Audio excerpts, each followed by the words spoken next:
The Haunting of Stafford School. Jake, Chris, and Jesse set out on yet another adventure as the Shadow Seekers. We had received word about an old schoolhouse located in a quaint Midwestern town. It had been the subject of hushed whispers and hesitant glances among the locals ever since the unearthing of a time capsule from the 1800s. Arriving in the town, they were greeted by the sight of a picturesque place that seemed untouched by the passing of time, a stark contrast to the eerie tale that had brought them here. But an ominous feeling hung in the air as we neared the old schoolhouse. Their first day was dedicated to understanding the legends surrounding the schoolhouse from the locals. They sat in the town's cozy diner, chatting with the locals, their faces marked with the lines of a hard yet simple life.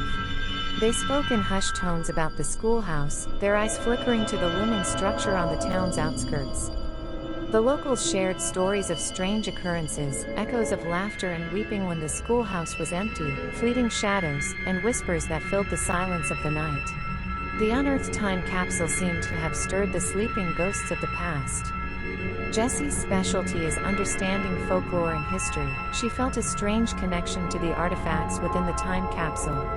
They were more than just objects. They held stories, emotions, and a piece of the past that seemed to have been abruptly severed. A lingering sense of unresolved sorrow and fear seemed to emanate from them. Meanwhile, Jake and Chris were busy documenting these accounts, their faces masked with their usual blend of skepticism and excitement. Their years of experience in investigating the paranormal had taught them to question everything, yet remain open to the unexplainable. The day was fading, and they decided to pay a quick visit to the schoolhouse. It stood like a silent sentinel against the crimson backdrop of the setting sun. As they neared it, their equipment buzzed to life on its own, the screens flickering with erratic readings. Something was indeed amiss. A story from the past yearned to be told.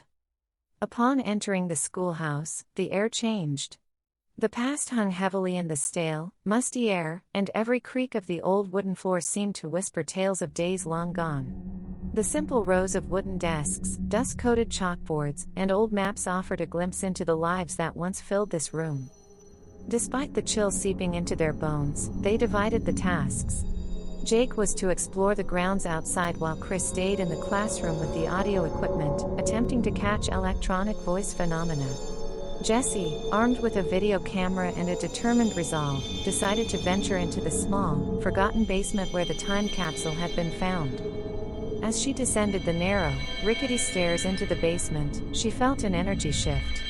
It was colder, and a sense of quiet dread enveloped the space. Jesse found the spot where the time capsule had been dug up, now a dark, empty hole in the ground. The hairs on her arms prickled as she knelt down, her camera illuminating the dark pit.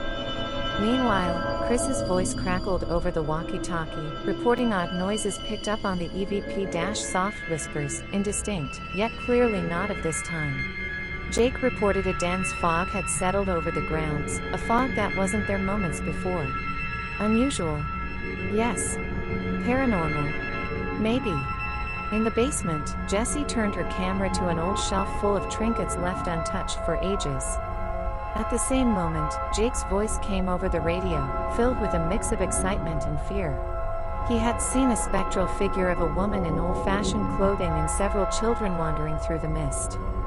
The following morning was a buzz of activity. Their overnight experiences had given them numerous leads to follow, but the spectral figures Jake spotted caught seemed important. It was time to delve into the history of the schoolhouse. They visited the local library again to do further research. The librarian, a woman well into her 80s, welcomed them warmly. When they told her about their mission, she led them to a section dedicated to the town's history. Hours passed as they sifted through old documents, photographs, and records. Finally, we found a class photograph from 1895, and there she was, the woman Jake had seen. One hidden fact stared out at them. The school was exclusively for children of the nearby orphanage. Their teacher, Hattie Lawrence, was much more important than just a normal teacher. In 1896, the teacher was murdered by the school's caretaker in the school's basement. The children were devastated and wanted to leave a memorial to her in the form of the time capsule. Returning to the schoolhouse, they knew they needed to make contact with Miss Lawrence and the children. The three prepared their EMF devices and digital recorders, ready to capture any indication of her presence. As the moon rose, the schoolhouse again took on a life of its own. They called out to Miss Lawrence and the students, introducing themselves and explaining their intentions. They asked them about the time capsule, hoping it would prompt a reaction. Chris, manning the spirit box that allowed direct communication, suddenly perked up. "Guys," he called out, "we've got something." Clear as day, a child's voice emanated from the device. "More." They puzzled over this until Jessie remembered the trinkets she found in the basement. Could these be items left out of the time capsule? Did the orphanage adults hurriedly bury the capsule, not giving the chance for all of the students to put their items inside? It was clear that the time capsule was incomplete. They gathered around the box, its contents spread out on a table under the glow of their flashlights. Among the items, a porcelain doll, a pocket watch, an old leather-bound diary, and a series of peculiar drawings created by the students. The diary contained the children's love of their teacher. "We need to add the remaining items to the capsule," said Jessie. Chris and Jake agreed. Chris responded by asking how they would find the items. Jessie explained the trinkets in the basement. Adding the remaining items and reburying the capsule might give the students and Miss Lawrence peace. They went to the basement, the hole where the time capsule had been found still open. They placed the children's items in the box and once again placed it where it belonged. In the basement of the schoolhouse they had so many fond memories of. The spectral appearances of Miss Lawrence and her students ceased after that night. It was apparent that Miss Lawrence was searching for the children to help them cross over, but couldn't find them, causing her to wandering through the school. Allowing all of the students to show their love of their beloved teacher helped their spirits could now rest. As the sun began to peek over the horizon, they left the old schoolhouse behind, ready to face our next adventure. Whatever paranormal event waited for them out there, the shadow seekers were ready to uncover the truth and shed light on the shadows.